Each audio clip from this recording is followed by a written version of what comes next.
Today, we are physically dispersed. We gather virtually. So, I would like us to take a moment together to reflect the meaning of place. In doing so, we recognise the various traditional lands from which we join together today. We acknowledge the elders, past and present, of all the land on which we work and live, and listen to their ancestral spirits with gratitude and respect. We acknowledge these unceded lands and the ongoing connection to lands, sea and community. For this is and always will be Aboriginal land. Please now take a moment to join me in acknowledging the traditional lands that you are on and respectfully honour the custodians who continue to care for country.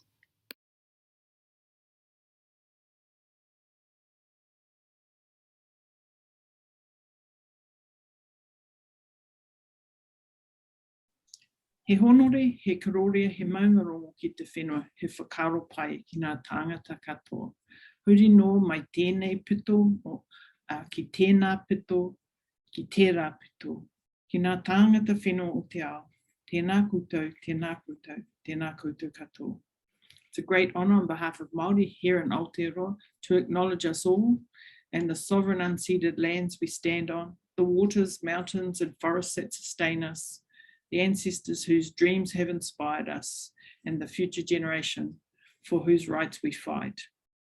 How wonderful it is to be gathered together for another Lime Connection, albeit electronically, in this really extraordinary time in world history that we find ourselves in. May our connection be fun and fabulous, authentic and creative, powerful and provocative, healing and radical. Tēnā koutou katoa. Tēnā koutou katoa. Thank you everyone for gathering for this keynote session as part of the Lime Connection. How great to have everyone, so many people gathering here today. I'm going to do a little bit of housekeeping first, and just to let you know that this session is being recorded so that we can share it with people afterwards. So if your dean doesn't know you're here or you want to hide from something, maybe edit the name in your identity and on the screen. So yeah, tēnā koutou. I don't think that I have to say to you that our conversations and questions and comments that you're able to put during this keynote into the question and answer box have to be respectful. And I know that we're all in awe of Chelsea, and so I'm sure they will be respectful. Please share on social media the tagline #LimeStayConnected. But don't share your links and passwords with people. Instead, we're really encouraging people to join and register through the Lime Connection website. The Lime team are here to help, and so if you're having technical difficulties, please email them. They're keeping an eye on the email and we'll look out for you. If you want to connect with other conference delegates, you'll find their conference email address in the password protected delegates page at limeconnection.net.au. But just remember our data sovereignty principles, and we did gather that information for other registered participants, so we probably shouldn't try and share that willy-nilly. But the main thing today is to listen, to participate and to enjoy. So welcome, let's do it, let's go. To start this session today, we really want to take a moment and remember our dear friend and colleague, Professor Dennis McDermott. And we have a memorial award in his name for cultural safety. And we've prepared some slides, and I wonder if those can be shared now. This award is named in honour of the late Professor Dennis McDermott. He's a Koori psychologist, poet, and a friend, mentor, and advisor to us. He conducted research into how to teach Indigenous cultural safety to medical and other allied health students. And this award will recognise his outstanding work and how it's been passed on, the outstanding work of a health practitioner or a community organisation or educator in enhancing cultural safety in the Australian health context. It's intended to recognise both existing good practice and also innovations in the field.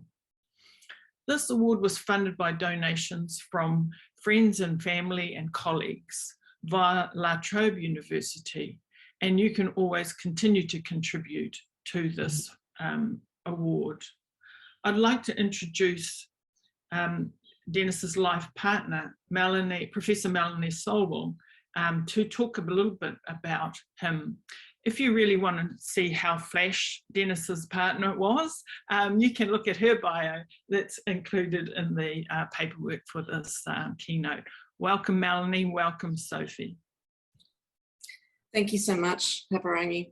We're contending with some noisy trucks here, so if it's too much, I'll put the headphones on. Thank you for the acknowledgements. We are on the unceded lands of the Wurundjeri people of the Kulin Nation, and I would like to pay my respects also to elders past and present.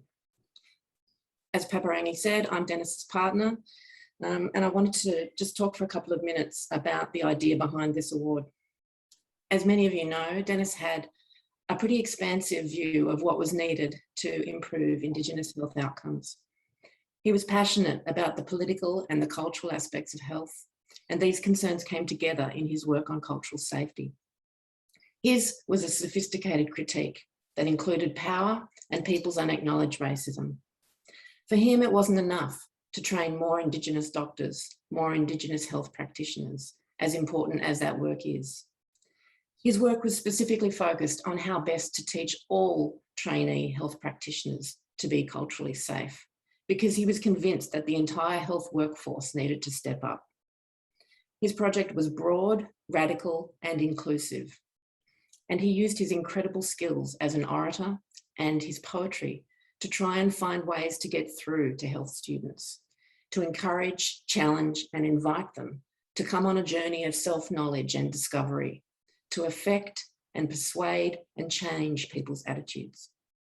And he saw working with health accreditation and regulatory bodies as a part of this, to make sure that cultural safety was embedded not just within the education system responsible for training the health workforce, but also the healthcare delivery system itself. Indigenous cultural safety goes to the heart of what it is to be a health practitioner. This is something that must be core for all health students and workers. It's obviously not just an Indigenous issue. White fellas need to strive for cultural safety. And so Dennis's National Senior Teaching Fellowship from the then Office of Learning and Teaching was directed at the question of how do you get beyond people's sometimes unconscious racist resistance to the message, having the hard conversations that are necessary. So white fellas like me, who've grown up believing the lies they've been told, can come to realise the unpalatable truths about Australia and have a chance to unlearn them in order to be more effective health practitioners. For Dennis, it was imperative that it was imperative that people were supported effectively, that they were held while they were on this learning journey. And I believe that Lime are going to put his final report and the videos in which many Indigenous health legends, including today's keynote speaker, Chelsea Watego, feature up on their resources page. They're intended to be used, so please do use them. We know that Dennis was a respected member of this Lyme community and that this profoundly important work needs to continue. And so we wanted to use his profile to recognise and celebrate existing good practice as well as incentivise continued innovation in cultural safety. We are very grateful to the Lime Network for agreeing to administer the award, and for La Trobe University's Alumni Foundation for collecting and administering the funds associated with the award. And as Papaarangi said, if you'd like to contribute, donations continue to be accepted, and they're tax deductible for Australian residents. I know I speak for Dennis's daughters, Sophie Self, who participated in the award panel, our daughter, Pearl McDermott, and his sister, Maureen Irvine, also present with us here today, when I say that it is really great to see this come to fruition today with the first award. I want to thank Caitlin Ryan and Shane Bellingham for their work and care, as well as other members of the Lime Network for their support for this award idea. I know Dennis would be really chuffed. Humbled and very pleased that we've managed to pull this off. I'll now hand back to Professor Reid for the award presentation. Thank you. Thank you, Melanie. And we're all chuffed. We all still feel emotional like you about missing Dennis's presence, his wit, and his deep thoughtfulness as we continue with our work. So when we put up this award, the Lime Network received 9 submissions. And after a conflict of interest process, which is always interesting with Indigenous people because we know each other so well, the judging panel reviewed the applications according to the selection criteria and were unanimous in deciding the winner.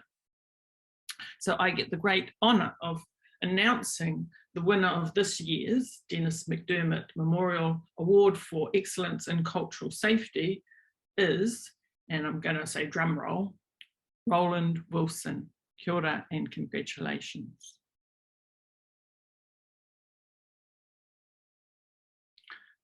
We are looking through those tiles with people's names on to see if we can find him, and going to try and bring him into the panel and to see if he would like to say a few words.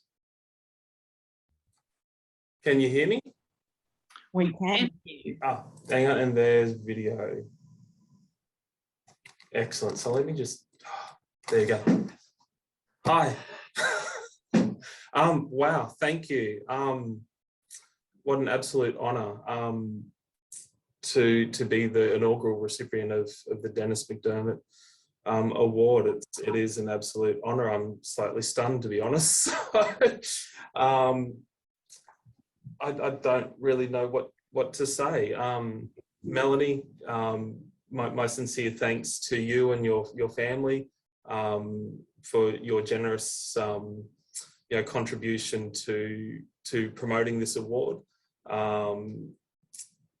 I knew Dennis, I'm a lecturer at Flinders University, for those of you who don't know, lecturing in Aboriginal health here at the Flinders Medical School. I've known Dennis up until the time he left Flinders University. Always got along very well with him, and one of the things I remember most about Dennis is he had not only a tremendous spirit and generosity, but also had a lot of time for people who needed to talk with him who wanted to learn from him. And I certainly was able to spend a significant amount of time with him, asking him various questions and learning from him. So that's something that I've always been appreciative of. And certainly just to reflect on a few of the comments that you made in your words, Melanie, that the idea and the project to not just increase the Aboriginal and Torres Strait Islander medical and health workforce more broadly, but to actually make sure that we are educating anti-racism, racism, and all of that knowledge around that, and the practice of trying to eliminate racism in the health setting is certainly a project that I'm keenly invested in as well. And so certainly I feel like I'm walking in very big footsteps. So I don't know what else to say beyond that. But yeah, thank you to the panelists for choosing me as the inaugural winner. I feel very humbled this morning. Thank you. Thank you. Kia ora, and congratulations. That was a great acknowledgement, Roland, for not only your work, but also to remind us of the fantastic work of our friend and colleague Dennis. Tēnā koutou katoa. Moi mai rā I te rangatira. I'm now going to move on to introducing our keynote speaker for today. It's a great pleasure, slightly freaky, but it's a great pleasure to introduce someone who needs no introduction, so you know, but we have to go through this process. Professor Chelsea Watego, who's a Wunjanjali, not bad. I always have to apologise for giving a Māori pronunciation for Indigenous Australian names, and also has whakapapa to South Seas Islands, and who is the Professor of Indigenous Health at the School of Public Health and Social Work at the Faculty of Health in the University of UQT. She's changed recently. And yeah, congratulations on your new appointment. Thank you. Chelsea has decades of working with Indigenous people as a health worker, as a researcher, as a community advocate with Inala, and as a thought leader. Really, her work draws attention to the role of race and racism in our health outcomes, in Indigenous health outcomes, including, as we are here today, in not only health outcomes, but in the education of health professionals. So what does that mean for us who work in health education, who design and deliver curriculum and teaching and learning? So I'm really interested in a number of things about Chelsea's work, not just the work itself, but how she's also transformed the expectations of dissemination and publication in the disciplines, in the academic disciplines, to include things which are far healthier for our people, including dissemination through social media, dissemination through hilarity, and dissemination, not just speaking back to power, but laughing at it, which I think is extremely healthy, and we'll talk more about that later on. Like the rest of the Australia and New Zealand, I look forward to the launch of her book, Another Day in the Colony, which is coming out, is it next week or next month? So we look forward to that indeed. So yeah, we can all read the bio, and it's a very flash bio. It's somewhere in the pack, and I don't know what the pack is, seeing we only receive an electronic pack, but hey, Professor Watego, Chelsea, friend, colleague, welcome. We are all looking forward to listening to what you're thinking about at the moment and how you want to impress upon us in our practice of medical and health education, how we can be safer in our work and how we can train graduates to be safer in their practice. Welcome, and over to you. Thank you, Professor Reid, my sister. Firstly, let me please acknowledge the unceded lands of the Yagara and Turrbal people. As someone who was born and raised on Yagara country, I feel very blessed for this place to have shaped much of my learning as a Black fellow and also as an academic. I want to acknowledge the Lime Network and the leadership that they've shown, particularly in creating a place to have the kind of conversations we need to have. Conversations that are rarely had with such intellectual, cultural, political safety than much of the places that we live and work in from day to day. I want to thank Melanie and Sophie. I'm really honoured to be presenting in a session that honours the legacy of Professor Dennis McDermott. He took me under his wing while I was a OLT Learning Fellow as well, and I feel very grateful to have learnt from him. I want to acknowledge Professor Reid. You're someone I looked up to and someone who has given me opportunities very early on in my career, modelling a generosity and a staunchness that we all can only aspire to as sovereign health professionals, researchers and educators. I'm really grateful to be in conversation with you today, and I can't wait to get to after this to actually just yarn about this business. And finally, I want to acknowledge Dr. Bandler, who has afforded me in my career a generosity at a time where I felt I had yet to earn it. So thank you, Dr. Bandler. In terms of positioning myself, so yes, I'm a Mananjali and South Sea Islander woman. My training was as an Aboriginal health worker.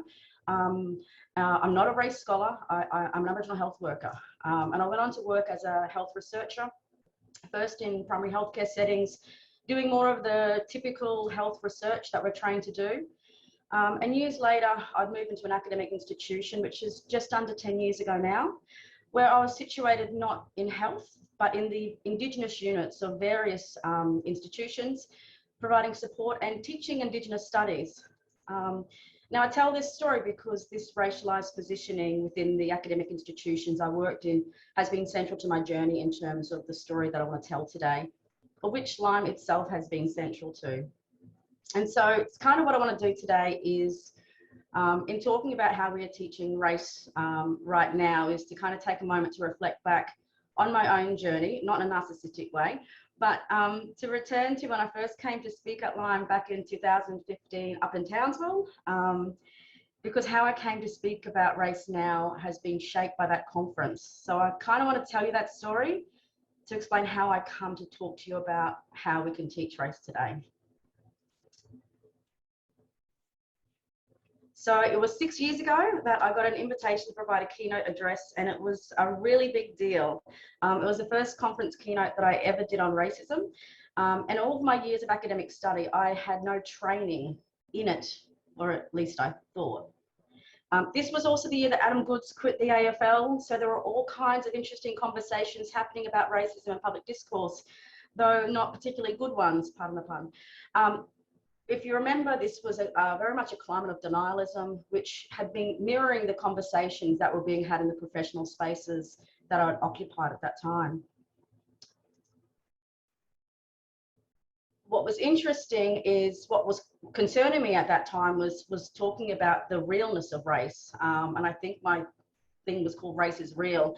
And it came about because I'd been involved in the health curriculum framework consultation process in which predominantly non-Indigenous health professionals were trying to water down the elements of the CDEM's framework on matters of racism and whiteness.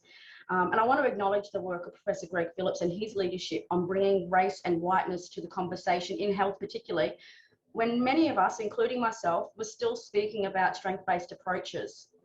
And there's a flaw in the logic of that strength-based approach, much like the cultural one, is if it doesn't attend to race explicitly, it tends to reproduce the racialized logics that still see us as fault, that somehow we're to blame for the violence visited upon us. It was also at this time that I commenced an OLT fellowship to make sense of the racism that I and others had encountered in the course of teaching the Indigenous anything, the guest lecture, the unit. And it was very much about dealing with racism in the classroom and not so much about teaching about race. It was here, of course, that I got to work with the great Professor Dennis McDermott, who'd been developing tools for dealing with that resistance while teaching of race at the same time. And I learned so very much collaborating with him over the years, which has been incorporated into the story that I tell. Now, going back to that conference, I have to be honest, I was really frightened about it. And what was interesting is in preparing for it, I was preparing for the resistance to what I was about to say. And at the same time, I didn't feel I knew enough about race theoretically to be speaking of it. But when I entered that full lecture theatre of mob from all over, and especially seeing the likes of Professor Gracelyn Smallwood, Professor Jacinta Ellison sitting up front, this was like the Black Matriarch of North Queensland. And here I was as above, I felt really nervous because who was I to be speaking about race in that place, and at the same time not wanting to let anyone down. But what was interesting, this was Townsville, and that lecture theatre was nothing like the lecture theatres that I'd normally teach in. And the funny thing was, the more that I spoke, the more that I felt among family. And it was the hums, the nods, the laughs from the audience that gave me strength. And I've never forgotten that experience. I'm a little bit ashamed to admit it, but after a few years in the academy, I realised that I'd forgotten already what it was like to speak to my own people about racism, at least in a professional context. Such is the dispossessing function of the academy. But what was also strange to me was what other people got from that conference, from each of the keynotes and the presenters over those 3 days.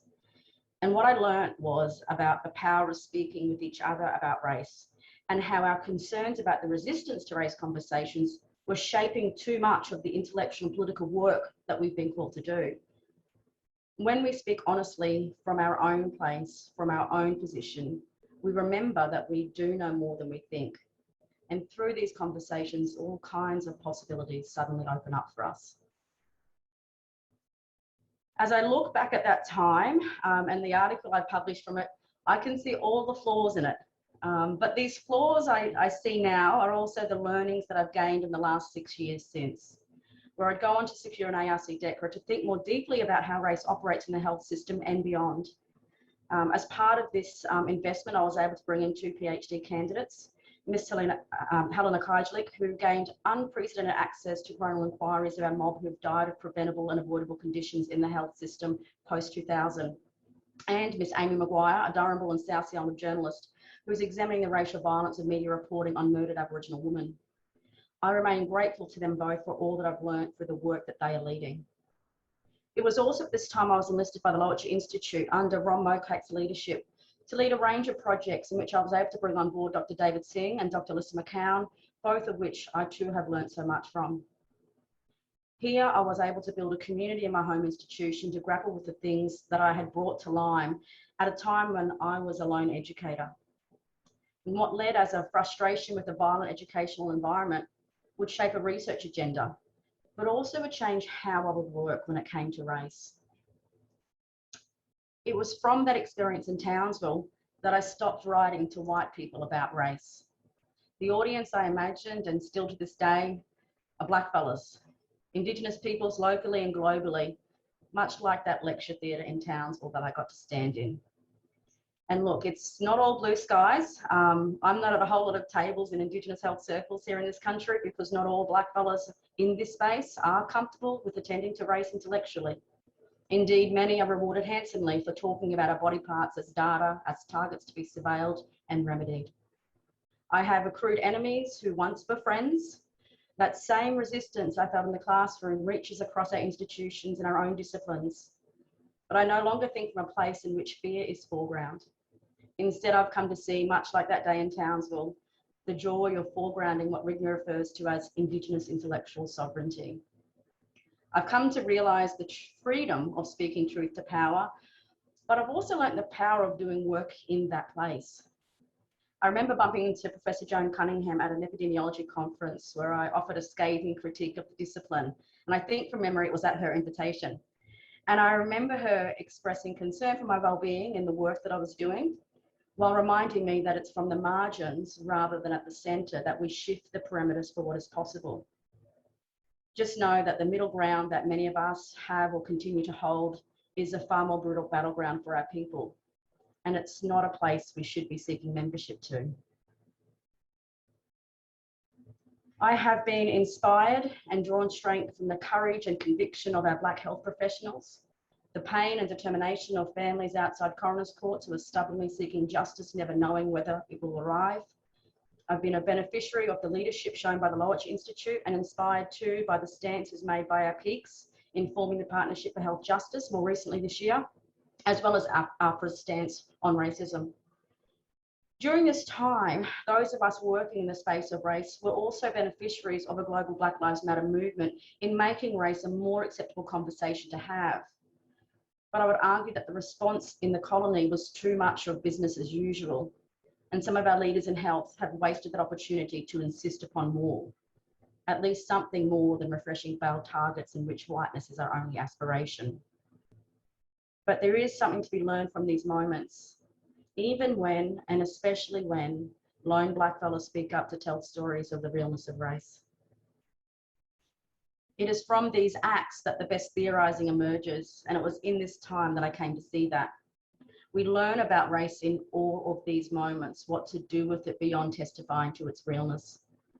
It was the stance that Chris Baker took and the movement of the mob that moved in behind and two stood in front, not just here, but two from our colleagues across the ditch.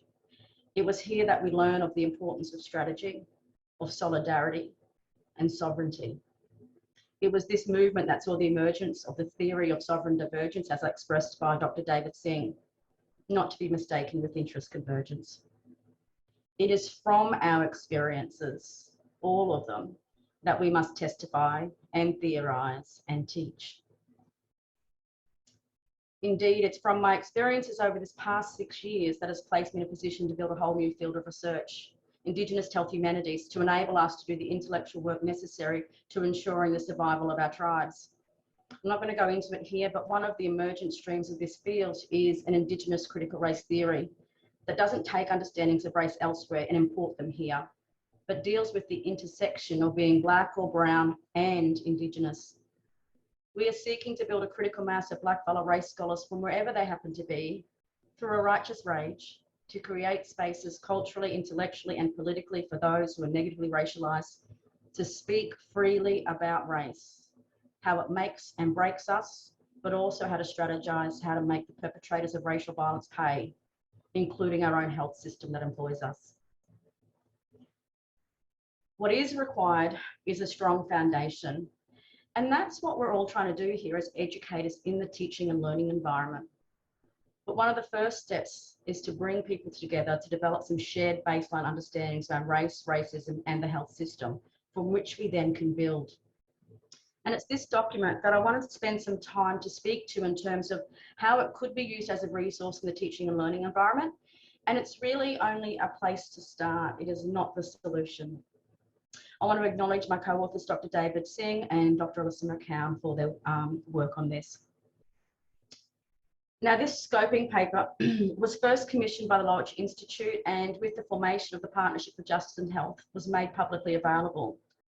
The Partnership for Justice and Health is an alliance of self-determining Indigenous academics, legal experts, and national peak health and justice organisations committed to fighting racism within the health system. Now, what we sought to do with this document was to provide some conceptual clarity on key terms. And this conceptual clarity is sadly lacking at this time, particularly in terms of the concepts paper by the Australian Human Rights Commission, which is out for consultation, which doesn't actually explain what racism is. We don't provide, we don't engage with the definition of unconscious bias. I still would argue that it is a way of intellectualizing the emotional needs of white people. And part of the shift over these last few years has been to not entertain that and not centre the emotional needs of settlers in this process. We draw instead on critical race theory, and in this document we explain some of the core principles, and it's very introductory. Here we're not concerned with the question of does racism exist or is race and racism real? What we ask is how is it functioning? We don't subscribe to the notion of good or bad apples. Critical race theory recognises that all white people benefit from racism. Indeed, all settlers do. Critical race theory recognises the pervasiveness of race as not getting better or worse, but always adapting to cement in place its realness. And just because it may be less acceptable socially to be explicitly racist does not mean that race does not operate as a structure of oppression, that people are still not working toward a particular racializing logic every day and everywhere. What is particularly important about critical race theory is that we speak not of race at the expense of other things. We must speak about class, sexuality, gender, all of which come into question. What critical race theory does most importantly is it foregrounds the experiences of those subjected to racism. And two, it seeks to change the social world rather than simply theorising about it or describing it.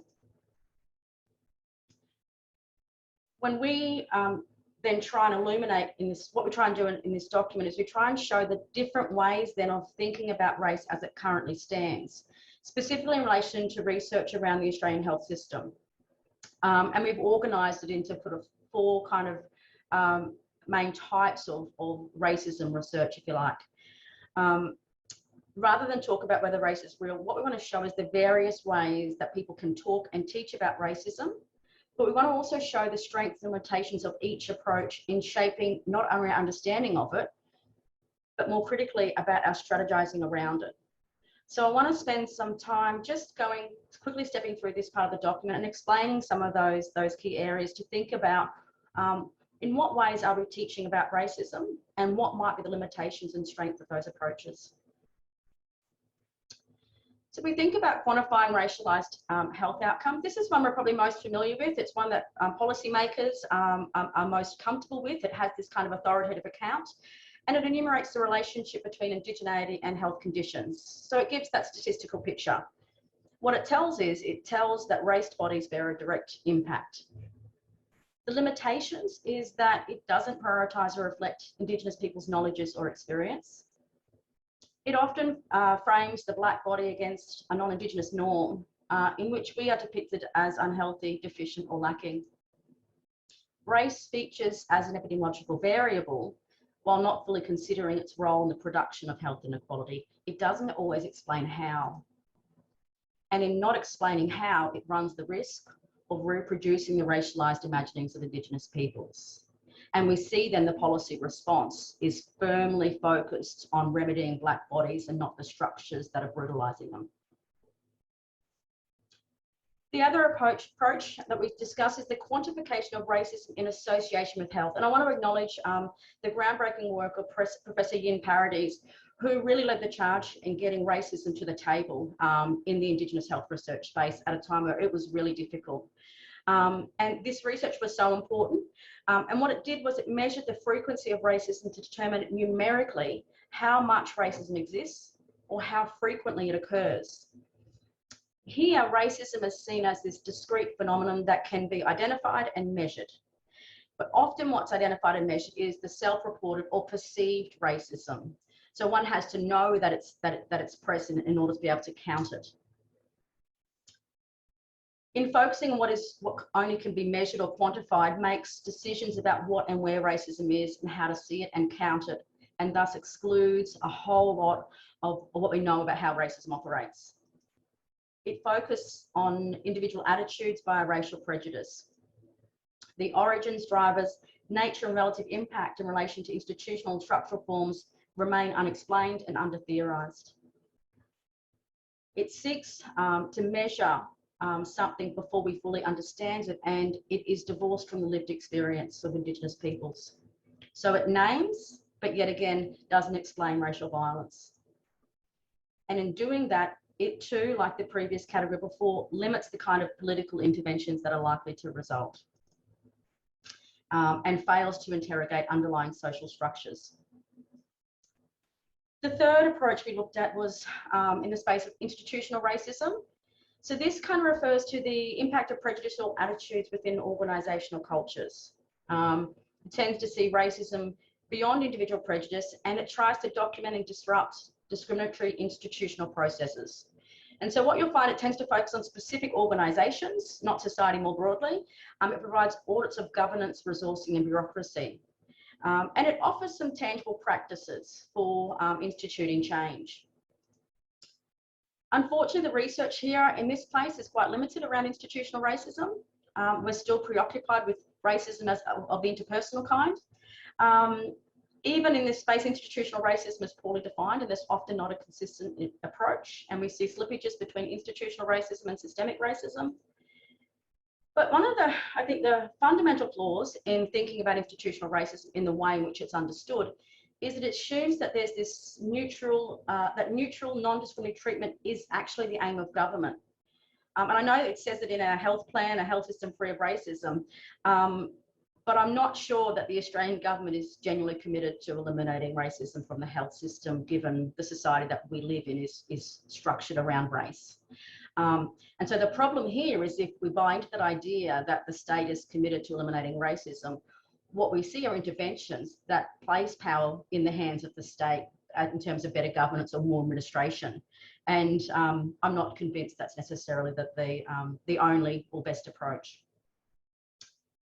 And the final category I want to speak to is the structural and systemic approaches to racism. And I want to acknowledge the most important work from distinguished Professor Aileen Morton-Robinson, who has really led the charge in thinking about structural and systemic approaches to racism, including for our health professionals, which was documented in Lisa's story that's featured here.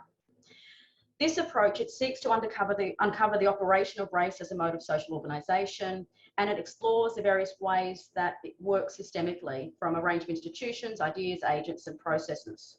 So here we think about the connections between historical processes, expert knowledge and theory, as well as lived experiences of Indigenous peoples. And this work draws heavily on the social sciences and critical race theory, and doesn't feature so much in the health sciences.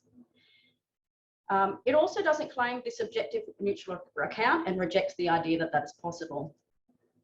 The limitations of this approach is that it does require a technical register. And many of those of us who've been trained as health professionals don't come to this literature very easily, even with our experiences of racism.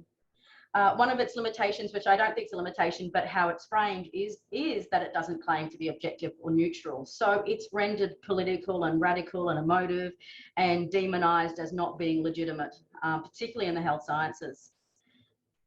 This work can be overwhelming or totalizing, like it's because, as Goldberg says, race is part of the air that we breathe. It's everywhere all the time. And so there are no nice, neat solutions to this. In fact, it's accepting that we're in an ongoing war against race all the time, forevermore, regardless of how intelligent and how sophisticated our strategizing becomes. There is a limited investment in this place when it comes to these kinds of approaches to understanding race and racism, hence we're trying to expand that. I think it's really important in the absence of a significant body of work here, there is a risk that we draw too heavily from the United States and the UK and just import those ideas here. And what we know is that critical race scholarship from elsewhere has not really done justice to the intersection of race and indigeneity. And we have a different story to tell here in this place. So in thinking about just that kind of very broad overview, in taking this back to the teaching context, when we're talking and teaching about racism, there's an opportunity here to consider the varying evidence, including that which is located outside of our discipline, and really encouraging a criticality towards the study of race within the health sciences, looking at how it can be understood, not trying to convince our students that it exists. I think some of the, I want to acknowledge again the work of Professor Dennis McDermott and his development of the deconstruction tool, and that we allow our students to come to arrive at the conclusions needed rather than trying to convince them. We need to build that intellectual curiosity, and I'm confident that we can do that in this space if we focus on that as our goal rather than fear. We need to encourage students to be engaging with the evidence base in its varying forms over opinions and values. And evidence base does include the testimony, the theories of Indigenous peoples, and not just in peer-reviewed journal articles or those that are in PubMed. It means engaging with Indigenous artists and activists and thinkers wherever they reside. And I know that's new for the health sciences, but we need to bring our knowledges to bear in developing our students' understanding of race and racism. Neutrality and objectivity on race are not positions that either students or educators can take up, so we have to let go of that idea. We need open and ongoing, in the teaching learning environment, we need to have this open and ongoing negotiation of what is a culturally safe teaching and learning environment, and that is always going to be different depending on who's in that room. And one of the things I love about teaching about race and racism is the opportunity to negotiate the terms on which we're learning. And I think we need to look at some of those challenges as opportunities to really develop our students' critical thinking skills. And also to practice how to deal with racism on the job when they graduate. Because there is, while we can make culturally safe teaching and learning environments during people's training, when you hit the board, cultural safety is not guaranteed. And so we need students that have the tools to be able to negotiate through those challenges. And the classroom is a good place for practicing, for learning how to do that. We also, though, need to make sure that we're upholding the standards and expectations that we set as educators. And too often I've seen when it comes to issues of race and racism that we suddenly have to drop them because we have to centre the feelings of students who have been disrupted in the learning journey. The best learning journeys are those in which there is disruption, because we know that's the possibility for transformation. I think the other point I would make is that it's really important in teaching about race that we make it easier for ourselves by scaffolding the assessment criteria that ensures that students are doing what we ask of them and encourages them to do that, so that the marker of excellence is the very approach that we're taking. For instance, ensuring that privileging Indigenous voice is a core assessment criteria in an assessment, that you require students to do what you ask of them and not make it optional. But the other part of this is not just about, in terms of the teaching and learning that I've learnt, is not just attending to racism in the Indigenous health lecture, but auditing all of what we teach about how racism manifests across all of our teaching and including in the assessment tasks. One of the challenges I think facing us as educators is the fact that there's still a long way to go in terms of the kind of intellectual work that we can draw on to bring to the classroom. And so while I look back on the last 6 years, I can see a tremendous shift in our understanding in Indigenous health, there remains a long way to go. We've yet to shift the reality of racial violence as it impacts upon the health and well-being of our people. And I think it's in part because there hasn't been the necessary investment intellectually, which could go some way to inform some of our strategizing politically and legally as well. We argue that we need to push the NHMRC to consider race and racism as a forthcoming targeted core. Their neglect of this area is damning. It must extend beyond, this investment must extend beyond the epidemiological studies and systematic reviews. The epidemiologists, even the Indigenous ones, can only offer so much in our understanding about race. We need race to be accounted for, not just in our classrooms, but in every Indigenous health research investment. We need to require our research institutions to do the very thing we are calling our students to do. And this also then means expanding the membership and decision-making processes when those grants are awarded. The time has come for a centre of excellence that considers race and indigeneity in health and beyond, and to build the critical mass of Black scholars who are equipped to improve health rather than simply describe ill health. And if we are to address the root causes of inequity, we do have to get real on investing in a race-critical health research agenda, which foregrounds Indigenous sovereignty. And it's from that we become better equipped to teach it and are better equipped to support our health professionals to fight it. In teaching about race and racism today and reflecting back over what I've learnt the past 6 years, is the need to develop an understanding among ourselves and our students about what we could and should be doing about it. Every day, Black fellows are forced to do just that. And there is much to be learned from our own communities, our own experiences of it, and in the fights against it, even in the injustices of it all. I have learnt since that time that fear has no place in this work. Kwame Ture argues in his articulation of Black power, for once, Black people are going to use the words they want to use, not just the words whites want to hear. Black power can be clearly defined for those who do not attach the fears of whites to their questions about it. It is in teaching race, we then must direct our focus on formulating strategies for undermining it, rather than just weathering the resistance to it. And it's not the medical doctor or the coronal recommendations that will offer that. It's found among our own people, in our own stories, not just in our body count.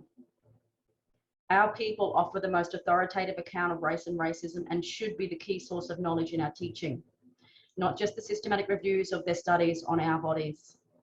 It is through strategizing that we find possibilities for doing the work, despite their resistance to it.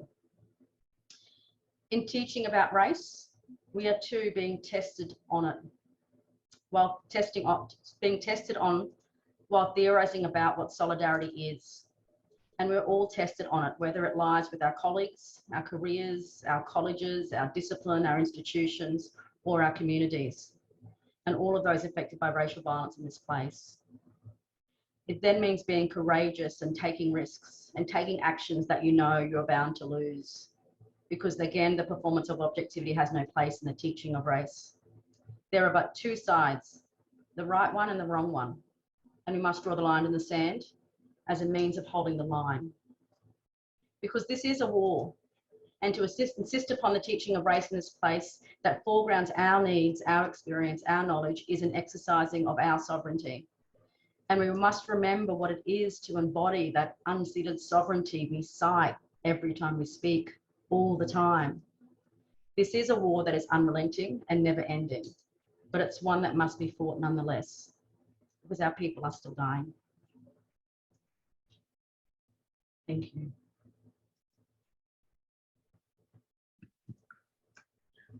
Wow, thank you. I saw you have a big breath out there. Yeah, that rings a lot of bells, and is both affirming and a bit scary, because that's the challenge, isn't it? Because we can get very comfortable in our best, and we waver between doing enough and doing more and pushing it further. So yeah, thank you for those challenges, sort of. Thank you. Hello.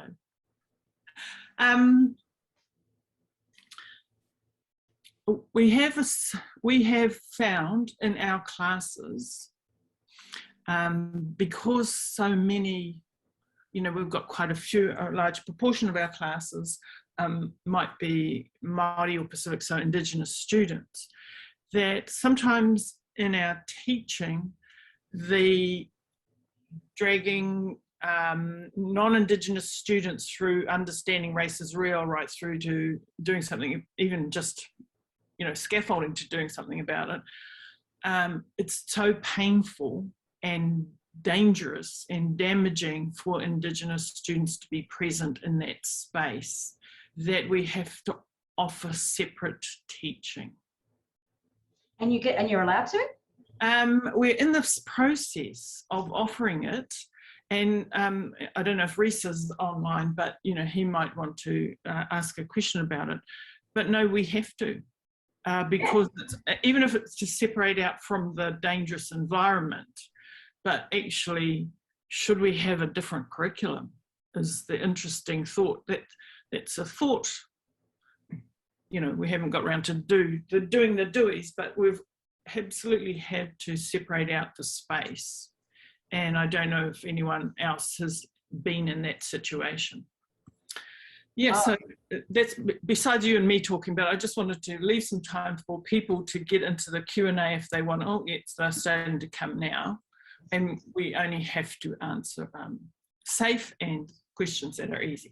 So I love the idea of having our own spaces to speak about race, because you just get to do different kinds of work, and it's much more, as a Black educator, it's much more fulfilling, and I feel better going home from work knowing that my labour's been exhausted in the right place. And for me, fighting racism is not about getting white people to suddenly recognise our humanity.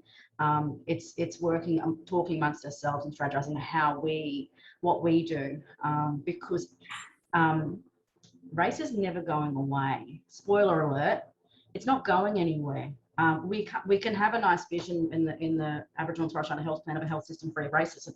That's never going to happen, and that doesn't mean that all is lost and we give up now. It just means we strategize for a different kind of battle. And if our battle is premised upon appealing to whiteness, that's always violent. Like Black, we know that. We know the violence of that, of appealing for our humanity to be seen, only to be dismissed. You only got to look at what goes on in those coronial inquiries, where it's supposed to be an investigation, where all the evidence is laid bare. And even when they see it, even when they see the non-Indigenous comparator and the statistical differences, they still refuse to recognise the realness of race. And so if we know that, then maybe we'll come at them a different kind of way. And so that's the exciting part for me now, is being in conversation with those who are negatively racialized to go, okay, how do we strategize? And how do we stand in our power in these moments? And that's the exciting part now, because 6 years ago, I was having to teach in spaces where it didn't matter how good I was as an educator and how tricky I became in terms of my pedagogical approaches. I still had to deal with these really violent racist comments from med students whose comments, even in a guest lecture, would then feature in an assessment for my promotion, for which I have to answer to. So it's like, yeah, I'm not as interested in investing in a relationship with my perpetrator. I see Reese has been brought into the panel. Reese, did you, Right. speaking on your behalf, did you want to say something? I don't want to take up too much space because I just want to listen to Chelsea some more, but really just to add, I think that, yeah, we have certainly found that trying to do the teaching non-Māori or non-Indigenous students about racism in a way that is effective is actually creates an unsafe space for our Indigenous students and for our Māori and Pacifica students. And yeah, so we're really looking at some of the principles from like treaty workshop education back in the day when we had separate caucuses of the tangata tiriti or the Pākehā European, New Zealand, the European colleagues and Māori separately, and recognising that those two groups have very different kind of shit to work through, and each of us has our own issues to deal with, and to work through those in a way that, you know, creates a safe space for particularly for us as Māori. Kia ora. Do you think it goes as far as separate curricula? You say we've got different shit to work through. Yeah, I suppose that does mean that. Okay, there's some questions. I have to say that I think we agreed beforehand that we really like to answer questions from people who are not anonymous, just being polite. So yeah, and yep. What about, I'm a little bit daunted that, you know, it's not going away. Okay. So, but there is a need. So yes, strategies to deal with it. You know, I've always sort of hated the resilience word, but I suppose we have to do a bit of that. Well, you know, how do we, if it's not going away, how do we imagine ourselves living in the war with, you know, how do we imagine ourselves being in the war with our strategies as our defence force? But how have you seen that? So it's kind of red pill, blue pill matrix like. I used to believe that if we spoke about our strengths, that we could convince them of our humanity. Yeah. I used to believe that if we worked hard enough and we've got the right evidence, that as a researcher, if we brought the evidence base to the problem of Indigenous health, that we could fix it. But, and this is the kind of, I guess maybe it's a contradiction, but the problem of Indigenous health is not Indigenous peoples. It's not purely an intellectual problem. It's an ideological one. It's a political one. And so I think being honest and truthful about the reality of the settler colonial state is, for me, more freeing than overwhelming, though some days it's harder than others, because the betrayal of that idea that we will be seen as human one day has been far more violent, I think. And, you know, I was raised in that time of just be 10 times better, you can withstand it, you can overcome it, and all that kind of stuff. And I've had lots of good life lessons where I went, oh, that's actually not true. It doesn't work like that. And so if I go into now a battle knowing that then I'm protecting myself from another kind of violence that gets visited upon you during that process. Yeah, I think truth can be overwhelming for some people, and some people love to live in the illusion. It's more comfortable. And of course, you can have a really great career as a black fella if you subscribe to the lies of the colony. That's just, there's no question about it. You don't have to work half as hard because you'll be used and accessorized in all kinds of ways. So it is harder to deal in truth, yes. But there's also a fun in it. And you know, Saeed, when he talks about the exiled intellectual, I feel far more freer doing work that I believe in, that's work of service to the people that I care about most. There's a joy that comes in that work, and we can't, in the course of talking about the violence of racism, forget the joy in the fight against it. And I know that sounds terrible because it is life and death. It's not a joking matter. But it was like when we were yarning earlier and you were talking about we've got to lower our blood pressure because racism is physically killing us. We can, I mean, if anyone knows about survival, it's Indigenous peoples. And so we're not powerless in this, even though it's so pervasive and so unrelenting. And so that's where I'm interested in going, let's teach from that place and let's talk about it. And then let's imagine things we can come up with.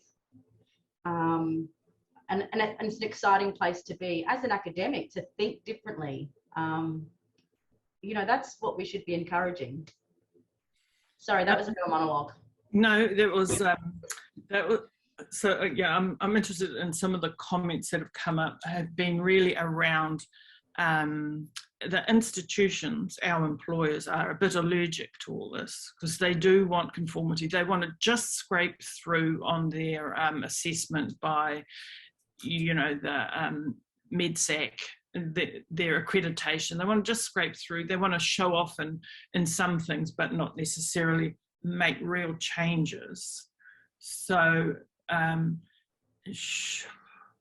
mean, we're doing a lot of work trying to drag their sorry asses along into a liberatory space, a non-violent space.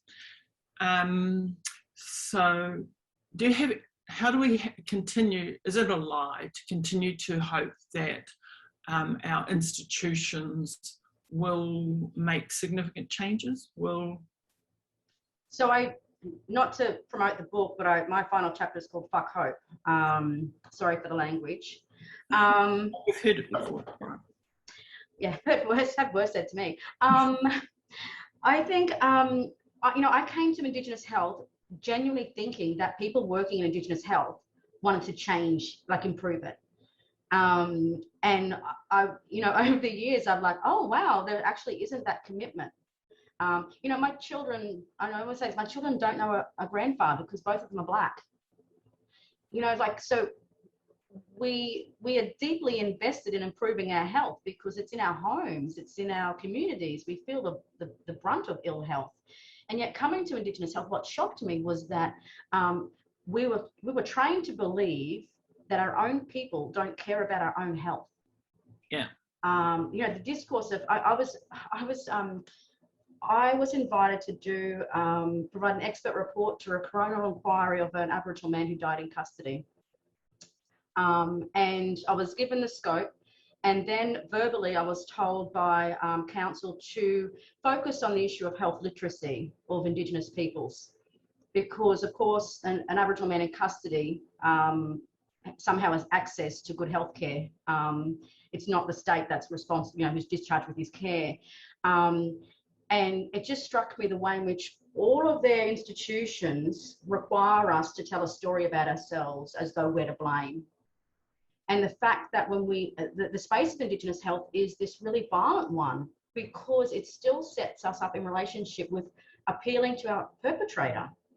We work in a system that has, by design, sees us as destined to die. The fact that Closing the Gap report every year reports on discharge against medical advice because we're non-compliant, and not on the waiting times of blackfellas in emergency. You know, even getting access to the coronal inquiries of blackfellas who died in the health system. Helena Kajlik's work, you know, she found over 4,000 reportable deaths of Aboriginal people in the health system post-2000 in this era of closing the gap. And just over 300 or so have gone to coronal inquiry. And then even when you look at those coronal inquiries, they already tell a story of inevitability, of destined to die, and those that are co-signing off on that account are medical doctors, are health professionals. Too many of the Aboriginal deaths in custody are a result of a failing of the health system and health professionals. Yeah. And the health system is getting off really lightly right now in terms of the violence that they're visiting from blackfellas. And this is not new. We only had our first Aboriginal health strategy in 1989.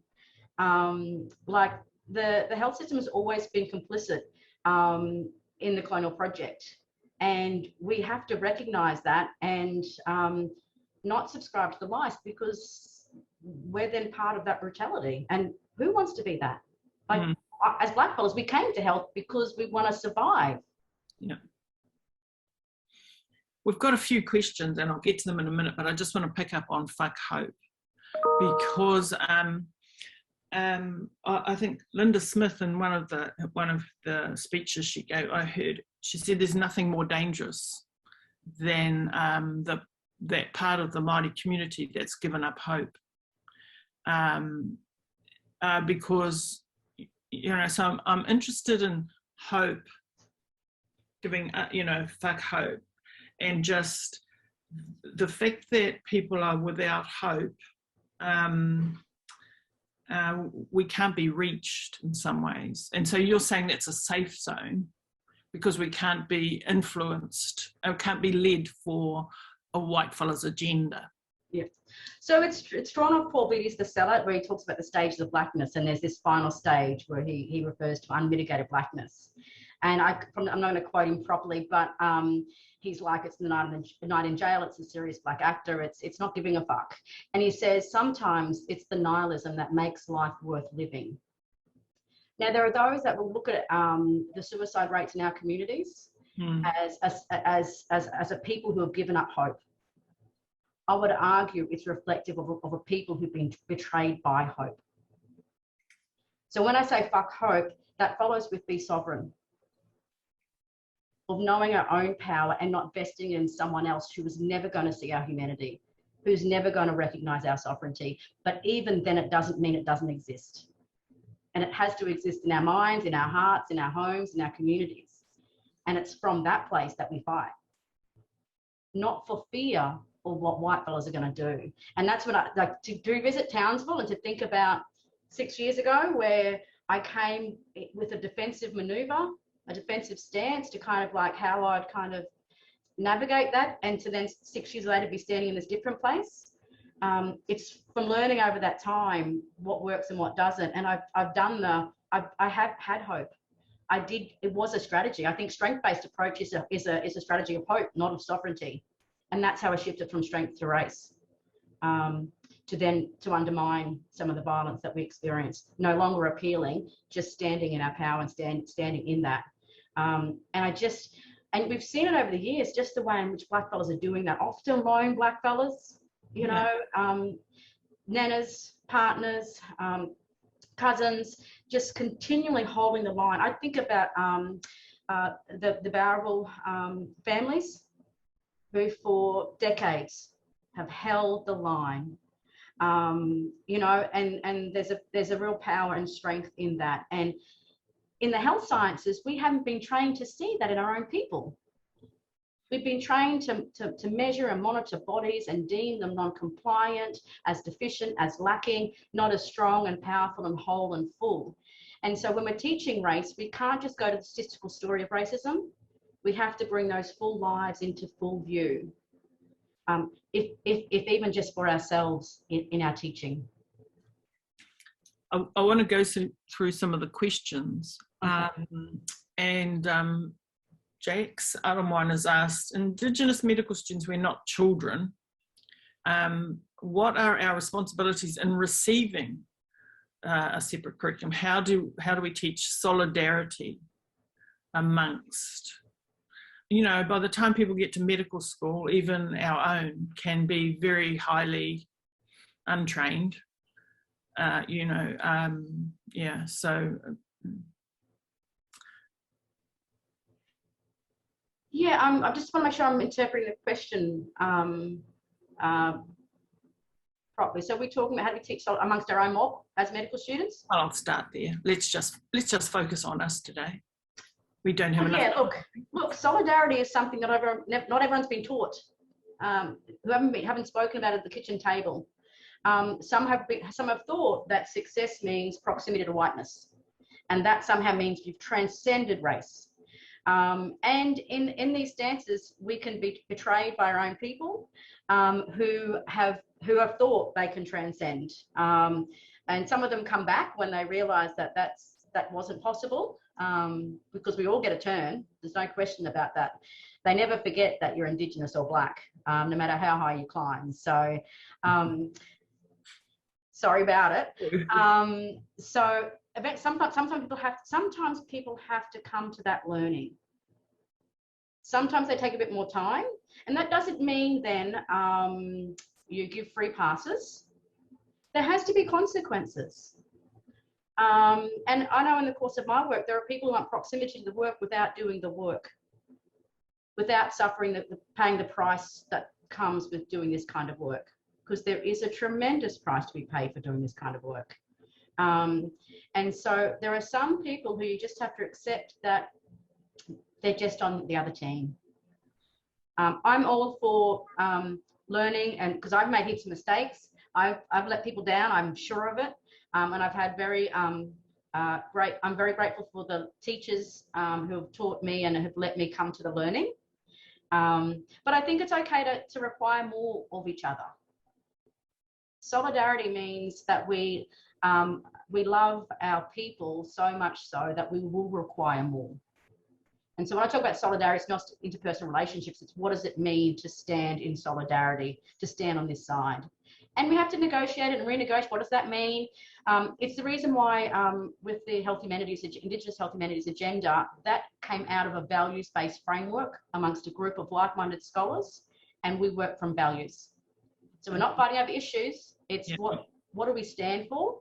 Yeah. And so when there is some kind of going, well, hang on, let's return to our values. Who are we and what does it mean to be here? And so I think I've always been very much values are what hold us together. And so sometimes it's forming those collectives and going, who are we? What are our values? What happens when we muck up or we make a mistake? What does that mean then? How do we look out for each other, and how do we accept the learnings from our own people?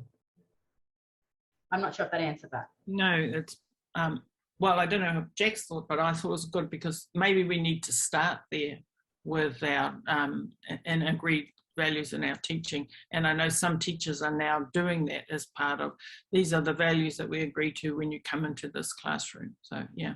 And some of that, particularly with like Indigenous med students, I know over here they're often very small cohorts, but having been involved in some of the orientation programs, often the approach has been one of a defensive stance of how do we withstand racism in the lectures. I think we need to change that strategy, and when we bring our students together, go, what do we stand for as a cohort, no matter how big or small. My team started off with like me and someone else on a few days a week, and you build. And so I think if we can, when we're doing the support work for our med students, we need to start from a place of sovereignty, not fear and resistance. So Donna's asked, can you talk more about the ways in which we work together with activists, theorists and creatives? Yes, hi Donna.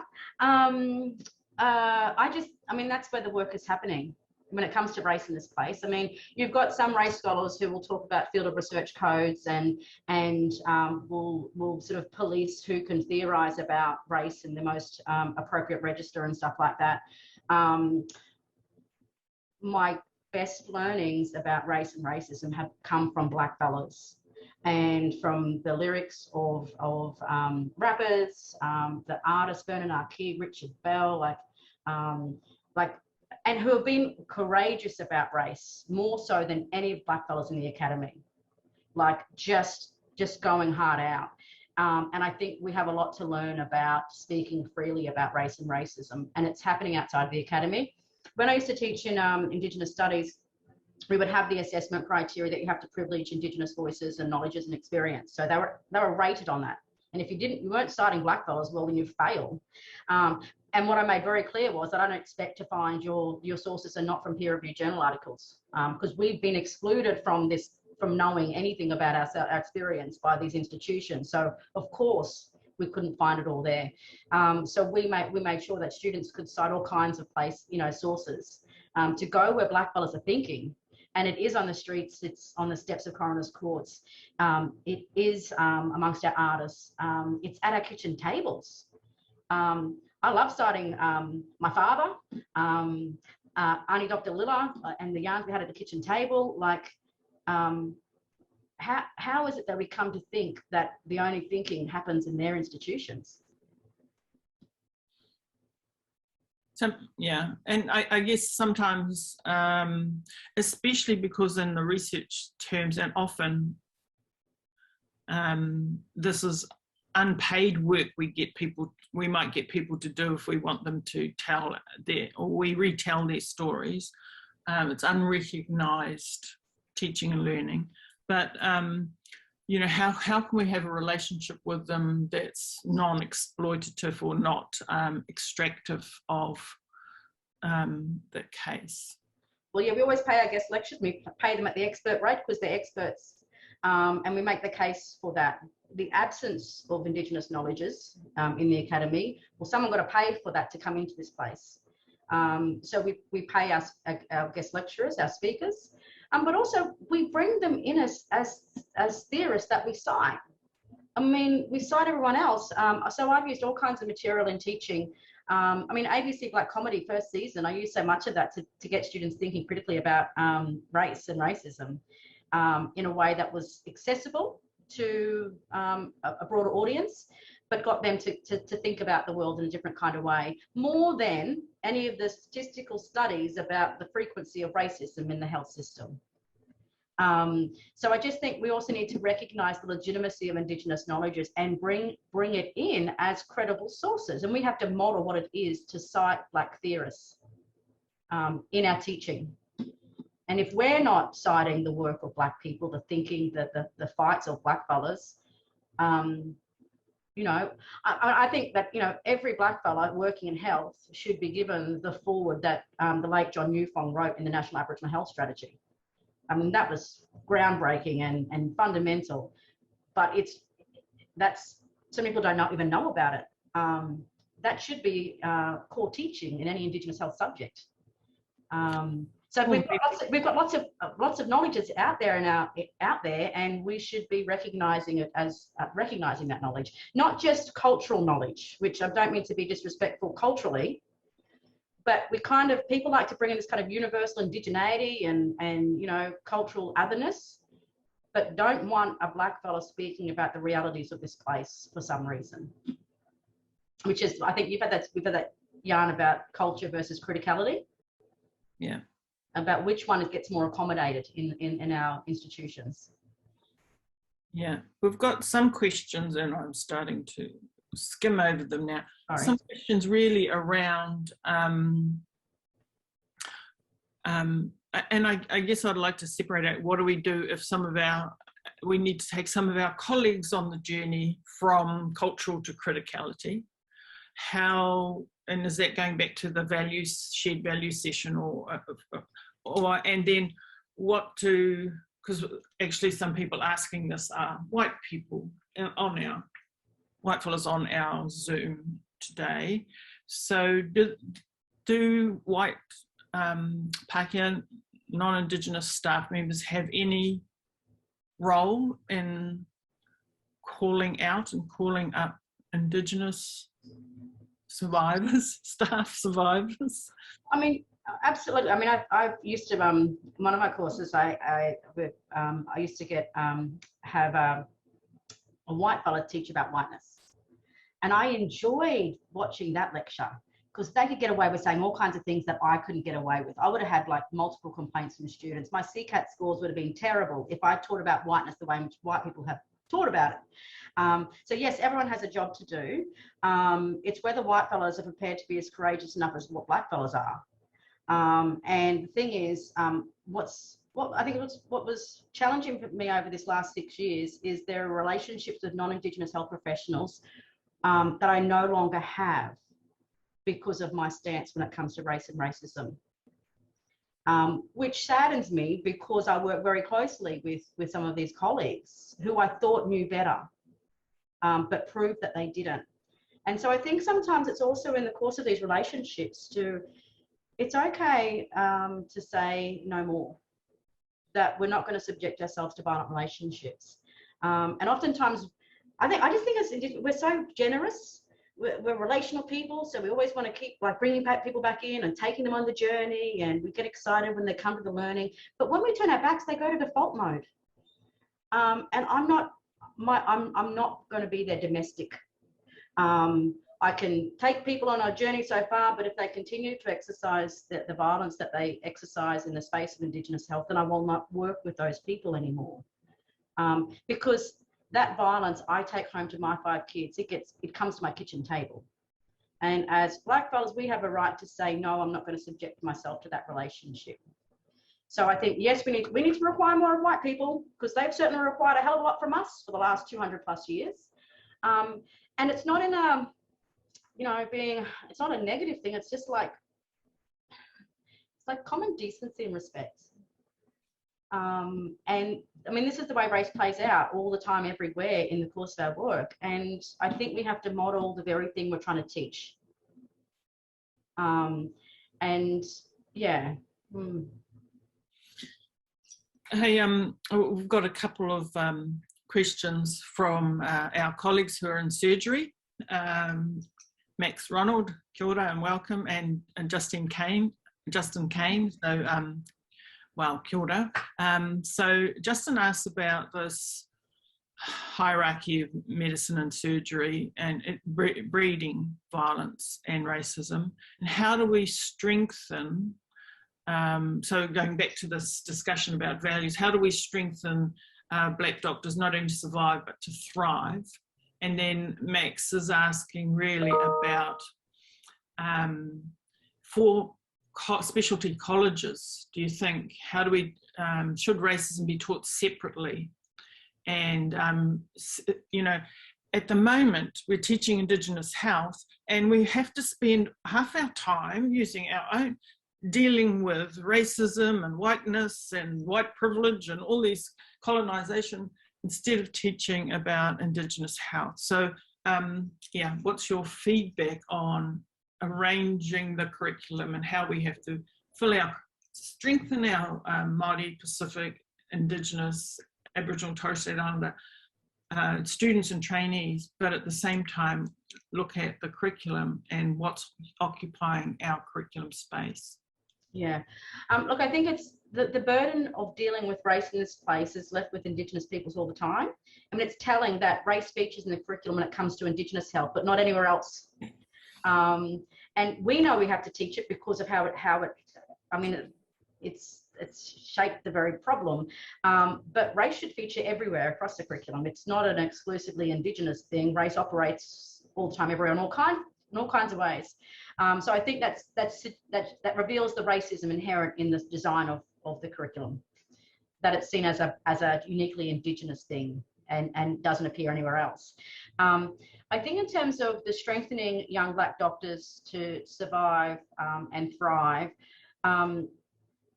2 things. So I remember we did a project, Moving on the Front Line, funded by Knowledge Institute, looking specifically at the journey for Indigenous health professionals and their careers and the enablers. And racism featured in so many of the stories. But I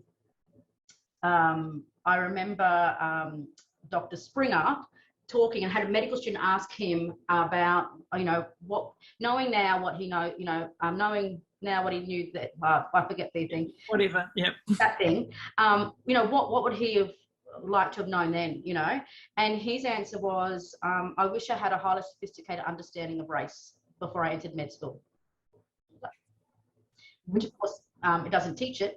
And the other part to that, which I'll add is, and just my own learning journey, is the power of the Black collectives, the power of our own community.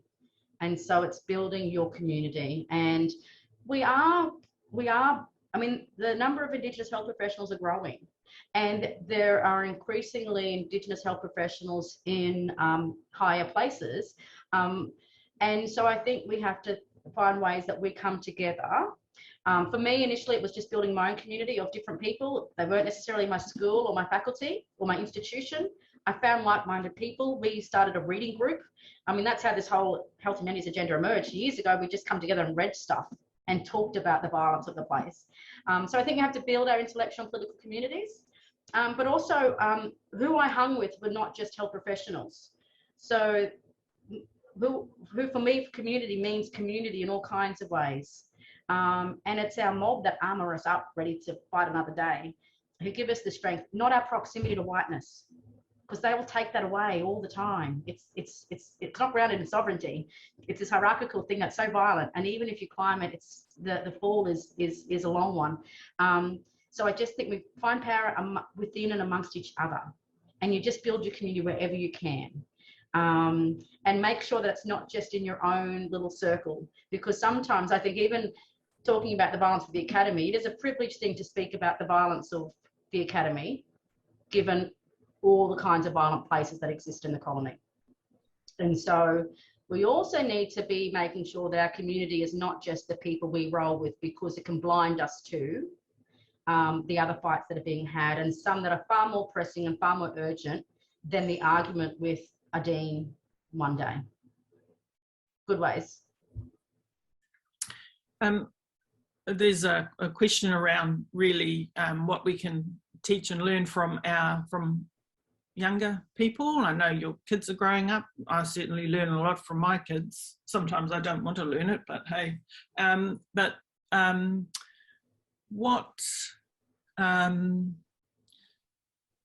What do you learn from classrooms of, or not even classrooms, of collectives of Black students in years like 10 to 12? And what do you think their learnings, how should we be shaping what we do based on their learnings? Yeah, well, I've got an 18, 16 and 14-year-old and two 10-year-olds. I'm learning from them all the time, and because it's a whole different space. I often think out loud on Twitter when I'm thinking or writing and stuff, so I just kind of tweet and think and then write. This sounds a bit doggy, but I find Instagram as a great place to think as well, because it's a different dynamic in terms of Black fellas, in terms of generational differences. So I love learning. I love being challenged. And I think that's what something gets me into trouble, is that I assume that people come to the academy because they love to think critically, they love to have debates, they love to think differently about things. I genuinely thought that's what we're here for, to read, to learn, to grow, to think, and to think out loud, and not to know to possess, like just to be in conversation. And I enjoy it. And so I don't have ideas that there's sort of this hierarchy where there are only certain places or certain people that can be knowledge holders.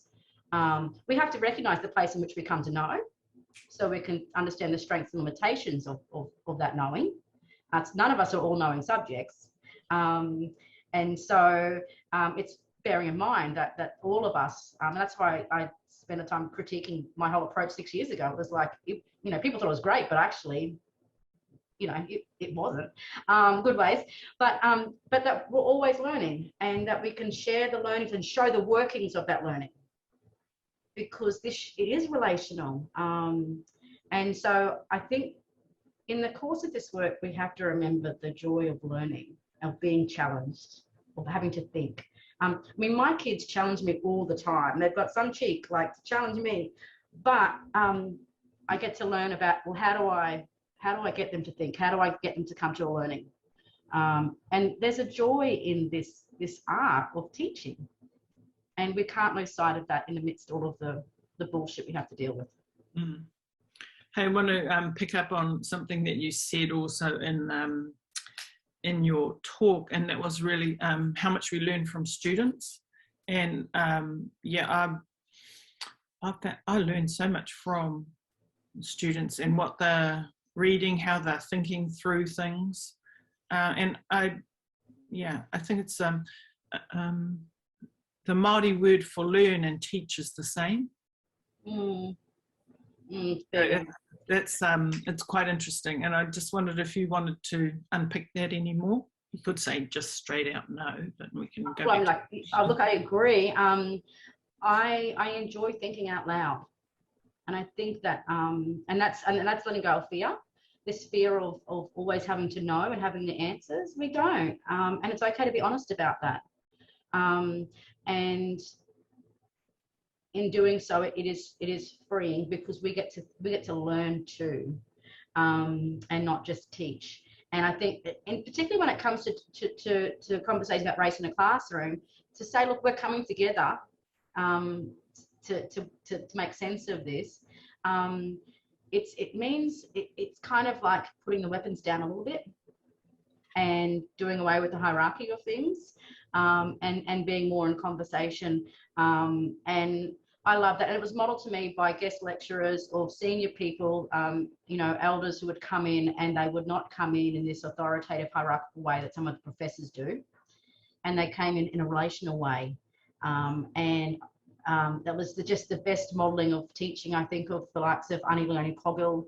I think of Professor Fiona Foley. You know, these are matriarchs who would come in to a classroom with the generosity of spirit to think with students, not to tell them. And as Indigenous peoples, we are really good educators, and we should not let our institutions tell us otherwise. I'm always mindful of what Moana Jackson says, is that you have to have a phrase in your toolbox that you use quite often, and that is, I'll have to take some advice on that. And so when people expect you to be the all-knowing because you're the only Indigenous person they've ever met, then you could go, I'll have to take some advice on that, and to make that space where we don't have to have the urgently, you must answer my question because I have a question for you. You must be knowing. You must tell me what is the Māori thought on this, because we're only allowed one thought, so yeah. And that's why I love Professor Dennis McDermott's deconstruction activity, was that it switched the labor back to the student. So let's look at that statement and let's actually unpack it. But the student has to do that work. What are the presumptions in the question that you just asked of me? And that's what I think an important strategy when it comes to race and racism is that it's not about us. It's about the world that they've constructed. And they have to make sense, should be making sense of that, not us performing to it, because it's, so I think it was a really clever tool, just to not think that we need to jump and be of service to the racism that we encounter every day. We don't have to be. And there are tools for like that, of having those lines or having those strategies to go, okay, that's an interesting statement. Let's get the class to unpack the assumptions that are in that statement. What is that telling us about how we think about Indigenous peoples? And it's really exciting when students get to do that in a non-aggressive way or a humiliating. I often say to students at the start of lectures, my pedagogical approach is not public humiliation. So let's play, let's think out loud, let's have fun, and let's work through it, and let's make sense of it. And it can be a really exciting place to play in. And sometimes you don't get the result from that after the lecture or after the semester. It may be 3 years down the track where they're coming to the light moment and go, oh my God, it makes sense now. So this is a long-term battle. It can't be a one guest lecture fixes everything, or one unit in a whole 3-year degree program is going to fix it, and that will have culturally safe practitioners at the end of it. We just, it's not realistic. But one day we'll get them there, but it's how long they take to get to their learning, which is not a reflection of our teaching practice. It's a reflection of where they're at. I want to come back to Maxine's question, mainly the last part of it, which was really about, you know, what Reese tells me, assessment drives learning, and all our students, and even according to Maxine, some of the registrars who are sitting their specialty exams are driven by assessment. So how do we incorporate, what do we incorporate into assessment so that we get a feeling that doctors, in this case, you know, doctors in specialist training are safe for our communities? Yeah, this is the cool thing about the teaching and learning space, particularly as unit coordinators or those who have a little bit of power, is to construct the assessment criteria according to what we want the student to demonstrate. So we make up the rules. We don't just take on what was there in the semester before. It's about restructuring that criteria. So, and because we know their currency, I've got teenagers, I've got to know their currency. You know, students' currency is the assessment and passing or getting a really great grade. So use their competitiveness to require more of them when it comes to race and racism, and demonstrating their learning of it. And so there are ways of doing it. And I think for the health sciences, sometimes it's looking outside and maybe going to critical Indigenous studies around how that gets, because we're not the first ones to think about how to teach about race and racism and how to assess it. It means stepping out of the health sciences because there are such limitations in the health science when it comes to race and racism, conceptually, pedagogically, you name it. So it means recognizing that health is not the all-knowing place when it comes to race, and talking with some of our colleagues in different disciplines to go, okay, how do you, what assessment criteria you build in? And it's pushing those parameters a little bit further. But I mean, for me, it was like just making sure that, you know, privileging Indigenous voice and knowledges and perspectives was in the assessment criteria. If it's not there, they're not going to do it. And then we've got to read those violent assignments at the end of semester.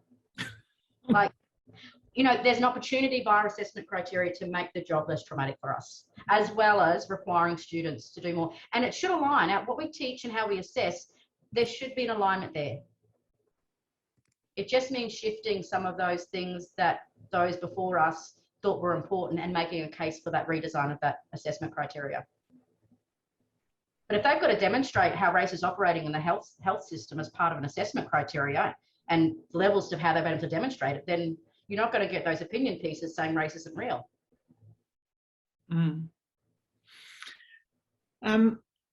We've got to finish up soonish, but I just wanted to ask for your reflections and your I suppose today's been a bit of a thing on teaching while Black. And so we've got to have one moment where we need to crack up laughing. So I want to say, what is, you know, because we get, what do you call them? CATS scores? We get set scores. Oh. You know, feedback on were you a shit teacher?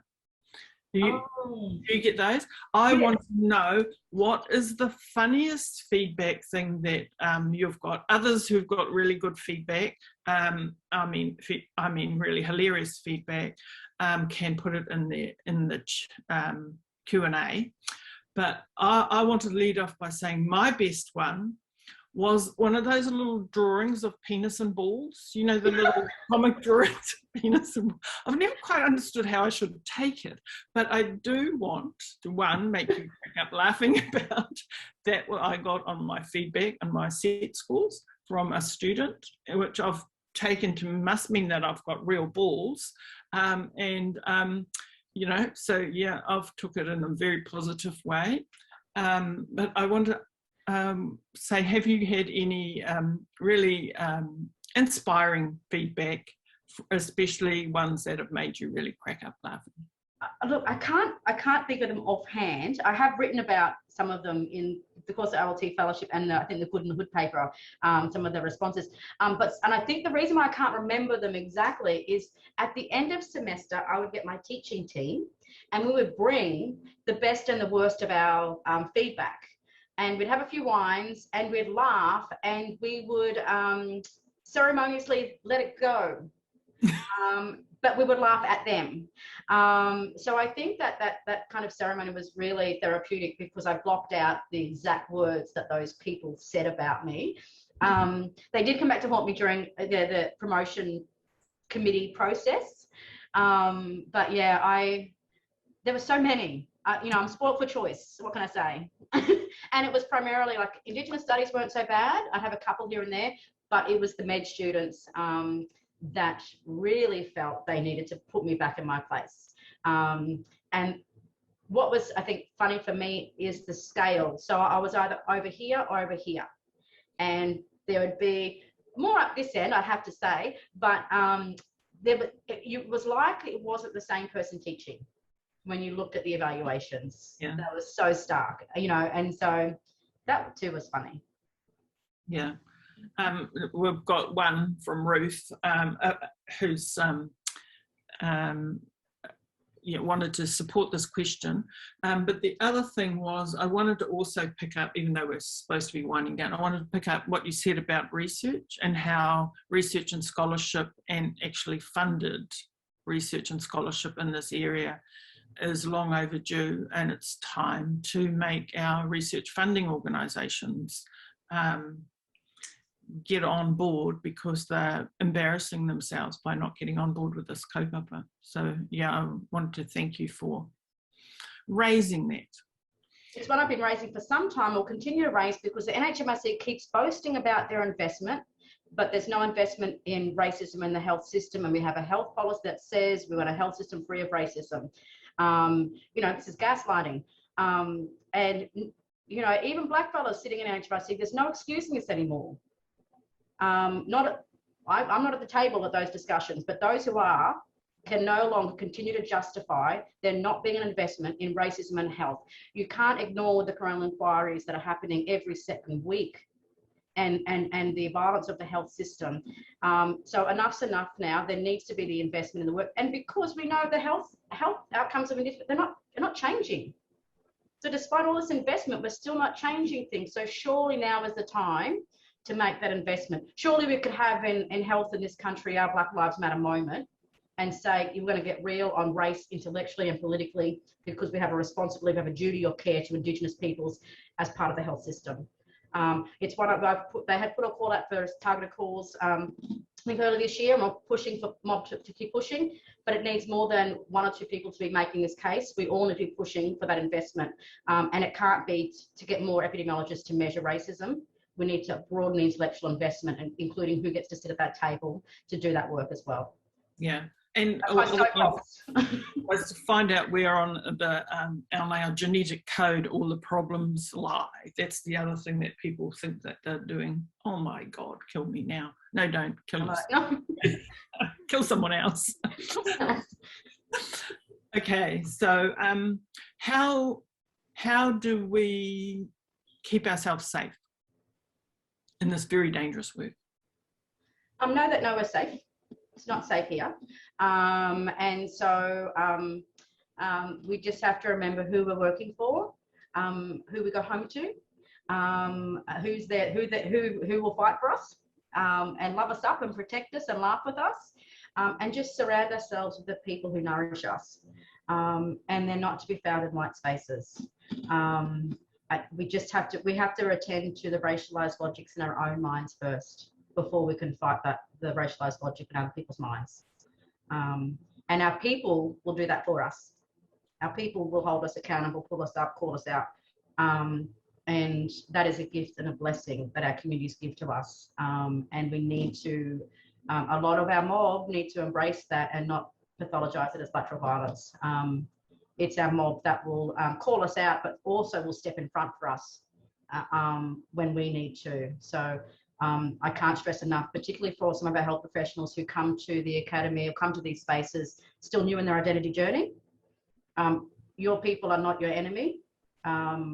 They're your best teachers, and take the gift of the learning along this way. Even though it hurts sometimes, I still have to have painful learning from people, but it's a blessing and a gift, and it makes the work all the more stronger and better. I've just got a message from Jasmine saying the closed question and answer time. So Yeah, I guess I want to just pick up on that. You know, normally when we have our graduation ceremonies, I have to say something to the students who are graduating. And one of the things I try and get, the last message I try and leave them is love our people. And, you know, walk in there, don't need to judge. You're lucky, you know, don't walk, understand where whatever come from. Don't have to agree with it, don't have to whatever, but you still have to find that space of understanding to love and not to judge. So yeah, I wanted to know if you would like to add anything. Give me some new words to refresh my speech at the end of the year. No, I mean, as supposedly sick we are as a people, we are most loving, most generous. I've got a friend and a colleague, Kevin Yayi, who MCs a fair bit, and he always opens with, "I love Black people." And it's an indictment on this place that we have to say it out loud, but it's such an important thing to carry with us. We have to love our people. Not just the ones that make us feel good about ourselves or give us opportunities, but all Black people too. Yeah, even the ones that annoy us. Because the thing is, the fight is here because we love our people enough to know that we deserve better than what's on offer. And the thing is that Indigenous peoples, as relational as we are, not being colonizing peoples, that love is afforded people that aren't even our own in all kinds of ways. And sadly, the love that we show is not always reciprocated. But we're going to love, love, love anyway. Well, I've been getting the nudge that we've got to draw this to a close. And, you know, we ask everybody who's been online today if they can do the survey and give us some feedback. Now, I know you're all going to say, think to yourself, yes, and not do it. But I've been assured it's very short and we should do it because it's necessary to beat the supporting agencies over the head with. So please, please, please do our very short survey. And, you know, that's going to happen. I don't know. It's going to happen. Anyway, we're going to put up a slide of all the sponsors and supporters, and we want to say a big thank you to all of it. Here's the survey, and click on that, please, and do it while we're just closing down. I want to say a really huge thank you to my, you know, someone I've had greatest love and respect for, Professor Chelsea Watego, for your enlightened discussion with us today. I've really enjoyed it personally and fangirled all the way through. So I just want to say how fantastic and what a great privilege it was for me to be, you know, close up and personal and cheering. So yeah, thank you. Thank you. Now I'm just reading my list of instructions. What else I'm going to do today? Yeah, we love our sponsors. Yes, we're encouraged to work with them. That might be as good as I get saying thank you. Thank you, thank you, thank you to our sponsors. The Lime Network is on Twitter, Facebook and Instagram. And so please get into your social media networks and tell everybody, amplify messages. And final love and thank you, Chelsea. Beautiful. Thank you.